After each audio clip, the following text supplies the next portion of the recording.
Yeah. So Evan's been in the news lately. She actually went she went viral Friday, I believe, with quite a quite a thread. Well, it wasn't a thread. It was like one or two. It was one or two posts, I believe. Evan, are you back? I'm back. Sorry about that. Okay. All right. So yeah, this is what I really wanted to go over towards the end, towards the end here. And let's see. Just pull it up here. Evan got some of the nastiest pushback for this post here. Let me just pull it up. And she says, Evan. "Oh, go ahead." Yeah. Oh yeah. Stop being poor. Yeah, stop being. Yeah, that's exactly what this was. So the post reads, quote, "No," Evan writes, "No one in my family who voted for Trump owns any stocks. For all the rich Democrats panicking today, you now know how it must have felt when Jimmy Carter destroyed 400,000 trucking jobs. When Bill Clinton signed NAFTA, shipping jobs to Mexico and Canada, causing industry to board up in the middle of the country, left to rot. When he deregulated the finance industry and led us to the 2008 housing crisis. And when Obama told us, sorry, some jobs just aren't coming back. If you see this post, I hope you look in the mirror at some point today and recognize the destruction of your own party has played in the lives of working Americans. This is what Liberation Day is all about. No one is going to weep for your stock portfolio. Where were you when we lost our American dream? We needed that. Yeah. That was that was fantastic. Fantastic. No. Yes. No. Yes, Queen. No. We don't do that. Queen Apostate. No. You did that, Evan. Oh my gosh. Not the snaps. Not the snaps. You leave that to the leftists. Leave that to them. They do that dumb shit at the protest. But Evan, what made you write that? Because I think you're up to like 2.6 million views now. What made you write that? Struck a nerve, right?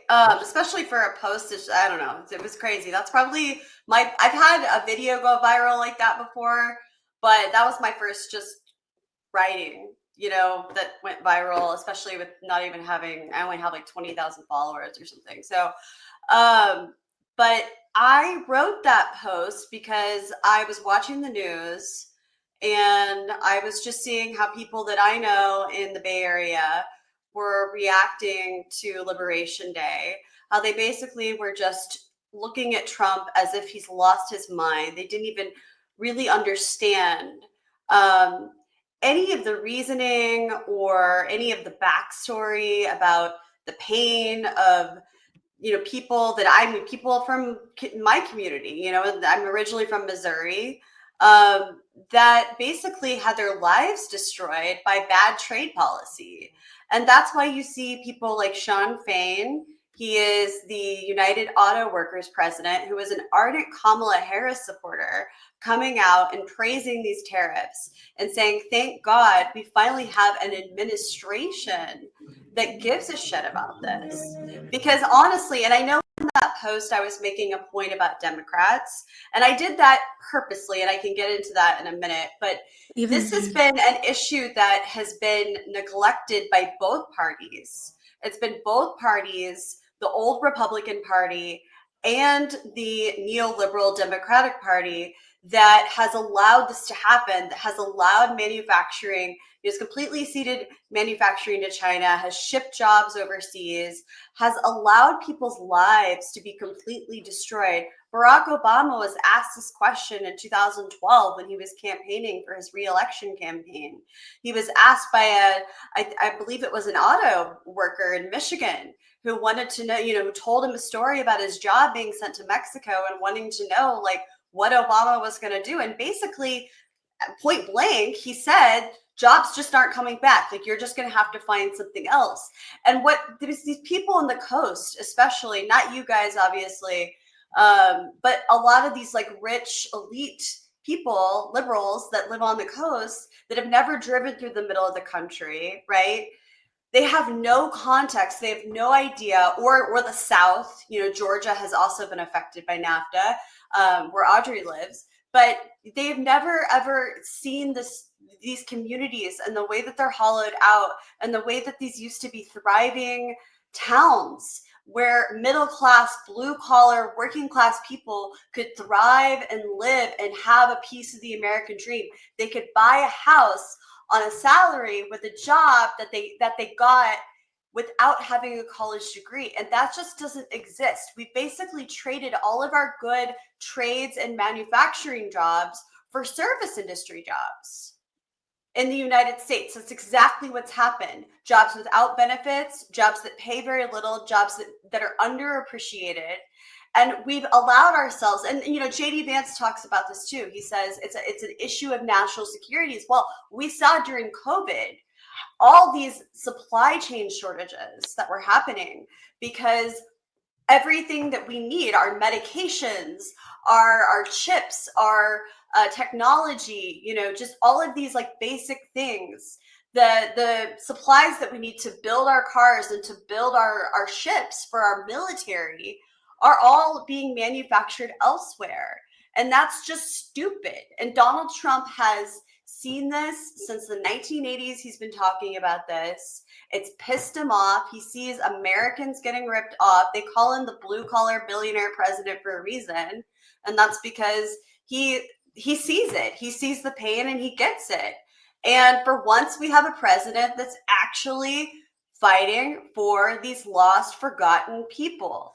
And it pisses me off when I see liberals. And by the way, the Democrats used to support tariffs. Like, there's a video that went viral of Nancy Pelosi talking about tariffs in 1996 and how but she's basically fighting back against NAFTA and what Bill Clinton signed off on. Mm-hmm. But they don't talk about this anymore because they're all enriched by it. They're all getting rich off of it. And they're all getting rich off of the destruction and the humiliation of working class people. That's right. That have no American dream anymore. And for once, we have a president who's willing to fight for them. And so it pissed me off to see all these people freaking out about their stock portfolios. When it's like, damn, like, do you understand the reason or what he's fighting for? And if you don't, let me tell you. And before you try to blame it all on Ronald Reagan, and yes, Ronald Reagan did play a hand. I'm not denying that. Like, I'm not. But Democrats did too. Just as much. It was a handshake agreement between both parties. And they like to just blame Republicans, and they refuse to see their own part in it. And that's why I wrote it. And it must have struck a nerve. I got so many heinous responses. The thing that struck me the most, and I know I've been talking for a while now, but I'll just say this. The thing that struck me the most about the post is the number of people that just did not believe me when I said that people in my family did not have retirements. That they just they couldn't fathom it. And I'm like, that tells me that there's something. And I looked at the people, I went and clicked on their profiles. 90% of them were liberals. Okay. And that tells me that they just they can't fathom it because it's not their reality. Like they don't know people like that. And guess what? I actually looked this up over the weekend because I'm like, am I crazy? Like, am I the one in the bubble that I just think that everyone's like my family? Well, I looked it up over the weekend, and the bottom half of this country, 47% of people between the ages of 65 and 69 as of 2023 had $0 in retirement. The bottom 50% of this country has zero, nothing. That's the majority. There's like if you look up, like, and then there's like 10% of people had like over like 20,000, right? And then basically the higher up you go, like the more basically the way that the chart works is that the smaller the percentage, like the higher you get, basically, right? And so most of the wealth is concentrated in this one direction.